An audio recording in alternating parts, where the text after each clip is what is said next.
இன்னைக்கு சட்டப்பேரவையில் ஒரு அதிர்ச்சிகரமான சம்பவம். அது வேற ஒன்றும் கிடையாது. ஆதவர்ஜுன ஒரு தகவல் ஒன்று சொல்றாரு.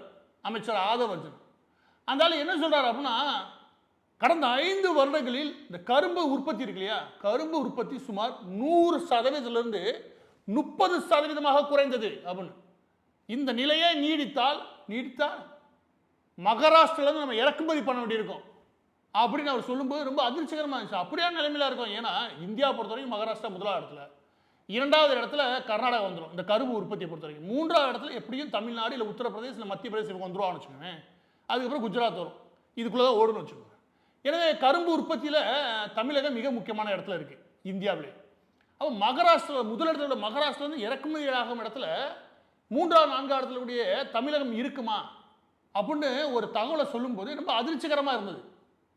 ஆனால் ஒன்று புரிஞ்சுக்கோங்க, சில தகவல் நமக்கே கேட்கும்போது தெரியும் இது உண்மையாக இருக்க வாய்ப்பில்லை, நம்மளால உணர முடியும், இது சொல்லவே முடியும்.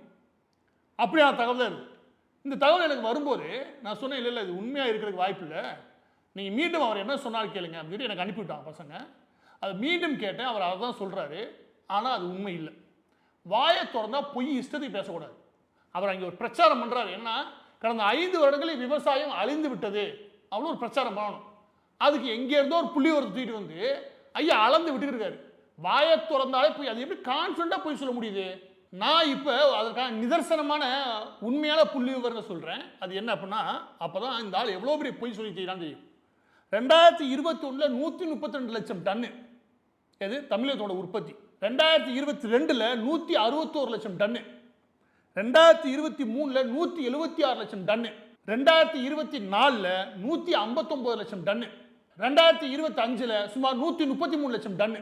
ஆக 2021 131 லட்சம் டன்னாவும், அதுக்கடுத்து 161 லட்சம் டன்னாவும், அதுக்கப்புறம் 176 லட்சம் டன்னாவும், அதுக்கப்புறம் 151 லட்சம் டன்னாவும், இந்த கடந்த ஆண்டுல அதுல சுமார் 134 லட்சம் டன்னாவும் இருக்குது.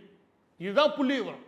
எங்க 5 வருஷத்துல 30%, ஏதாவது 70% குறைஞ்ச ஒரு 30% இருக்குன்னு வச்சுக்கோங்க. என்னவா இருக்கணும் நீங்களே சொல்லுங்க.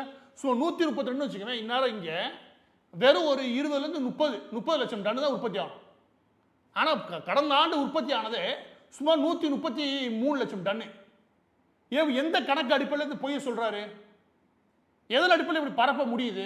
இந்த மாதிரி பொய்கள் சொல்றதுக்கு சட்டமன்றத்தில் அனுமதிக்கவும் கூடாது. இதையெல்லாம் சட்டப்பேரவையில் நீக்கிறது நல்லது. இதையெல்லாம் அனுமதிச்சுன்னு வச்சுக்கோங்க, எல்லா பொய்யும் எழுதி வச்சு இதையெல்லாம் சீர்திருத்தினது விஜய் எழுதி வச்சுட்டு போயிருவீங்க.